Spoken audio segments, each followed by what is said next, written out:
अस्सलाम वालेकुम। तो सवाल है a6 + a4 = 6, a6 - a4 = 2/3। इसके हमने फाइंड करने हैं सीक्वेंस। तो arithmetic sequence a1 a2 a3 a4 dot dot dot dot वगैरह। तो इसको फाइंड करने का तरीका इस वीडियो में एक टाइप का क्वेश्चन है, बहुत ईजी है, सोल्व करते हैं। सबसे पहले अरिथमेटिक इक्वेशन का फॉर्मूला जो होता है वो होता है an = n plus an = a1 + n-1 into D.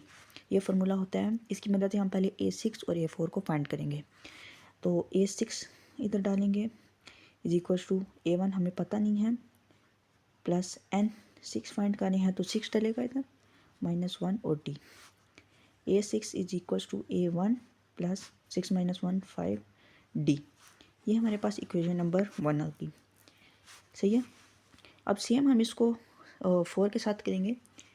a4 = a1 + n-1 + n 4 है -1 इंटू डी। a4 आ गया हमारे पास a1 + 3 डी।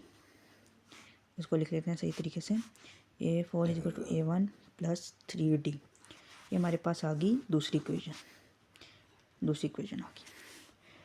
अब आगे हमने क्या करना है, चलिए जी। अब देखिए पहली इक्वेशन जो हमारे पास थी a6 + a4 = 6, उसको हम इधर नोट डाउन करते हैं। a6 + a4 = 6। a6 हमारे पास गिवन है, इसका फॉर्मूला है a1 + 5d, और a4 हमारे पास गिवन है a1 + 3d। इन दोनों को हम इसमें पुट करते हैं। a6 है a1 + 5d, a1 + 5d plus a4 हमारे पास है a1 + 3d, a1 + 3d = 6। a1 + a1 क्या हो गया 2a1, और 5d + 3d क्या हो गया 8d = 6। तो ये हमारे पास इक्वेशन आ गई है। तो ये देखें यहाँ पे 2 कॉमन है, तो 2 कॉमन ले लेते हैं।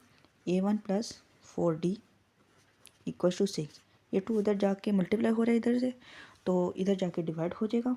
a1 + 4d = 6 / 2, a1 + 4d = 3। ये हमारे पास इक्वेशन बनी। अब हम वापस से इस इक्वेशन पे जाते हैं। a6 - a4 = 2/3। इसको नोट करते हैं। a6 - a4 = 2/3।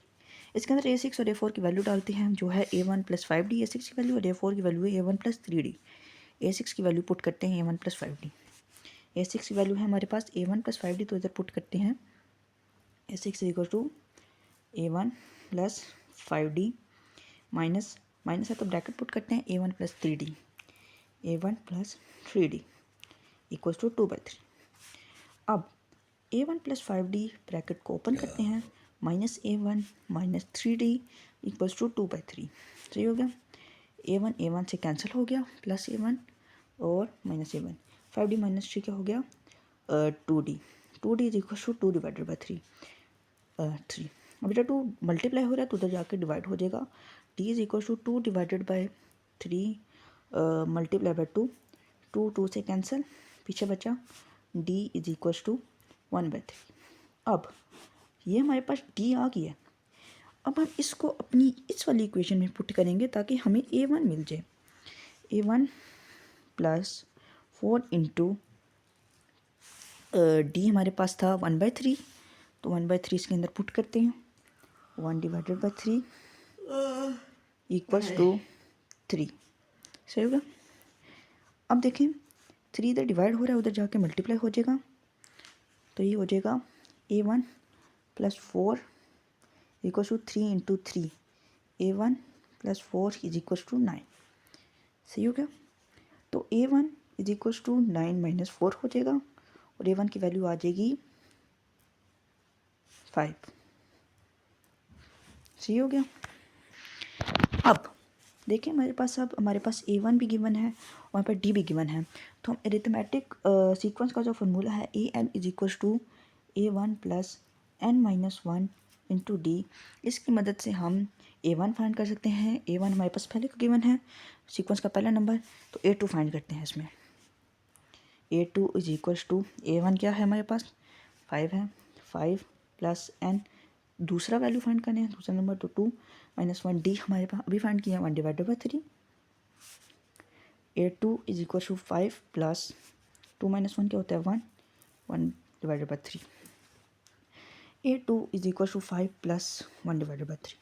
अब 5 प्लस 1 डिवाइडेड बाई 3 करेंगे तो क्या आएगा, इधर देखें 5 प्लस 1 बाई 3 करते हैं, डिवाइडेड बाई 1, इनको दोनों को 3 से मल्टीप्लाई करेंगे, 15 by 3 is equal to 1 by plus 1 by 3, तो ये इक्वल हो जाएगा 16 बाई 3 के। तो A2 हमारे पास आ जाएगा 16 बाई 3। ये A1 आ गया हमारे पास, A1 5 है, A2 16 बाई 3 है। अब हम A3 फाइंड करते हैं। an is equal to A1 plus n minus 1 into D formula है, सही हो गया। A3 फाइंड करने का तरीका, A1 हमें फाइंड किया था 5 इंटू n माइनस 1, n हमारे पास है 3 माइनस 1 इंटू डी हमने फाइंड किया था ऊपर 1 by 3। A3 is equal to 5, 3 minus 1 2, 1 by 3। A3 is equal to ये तो प्लस आएगा, सॉरी 5 प्लस 2 डिवाइडेड बाई 3। अब अगर हम 5 प्लस 2 डिवाइडेड बाई 3 ऊपर करेंगे, करके दिखाता हूँ, 1 3 3, 15 by 3 plus 2 by 3 is equal to 17 by 3। तो हमारे पास आंसर आ जाएगा A3 का, A3 is equal to 17 by 3, सही हो गया। अब देखें A2 हमारे पास 16 बाई 3 था, A3 हमारे पास 17 बाई 3 है, 1 बाई 3 का डिफरेंस था। तो अगली वैल्यू क्या होगी A4 हमारे पास होगी 18 बाई 3, A5 हमारे पास होगी 19 बाई 3, सही हो गया। तो इसी तरह हमारे पास अरिथमेटिक सीक्वेंस आ जाती है। A1 हमने फाइंड की थी 5, A2 16 by 3, A3 equals to 17 by 3, A4 is equals to 18 by 3, A5 is equals to 19 by 3, so on. अगर आप देखेंगे ना 5 कहेंगे 16 बाई 3 दोनों सारे डेसिमल में, तो ये क्यों है, ये असल में 16, ये 15 डिवाइडेड बाई 3 भी 5 ही होता है, इसको बस हमने नॉर्मल फॉर्म में लिखा हुआ है। तो ये था हमारे पास सारा हार्ड क्वेश्चन। मैं ऐसे करूँ ताकि आप स्क्रीनशॉट लें, अगर आपको समझ ना आए और नोट में कर लें। खुदा हाफिज़।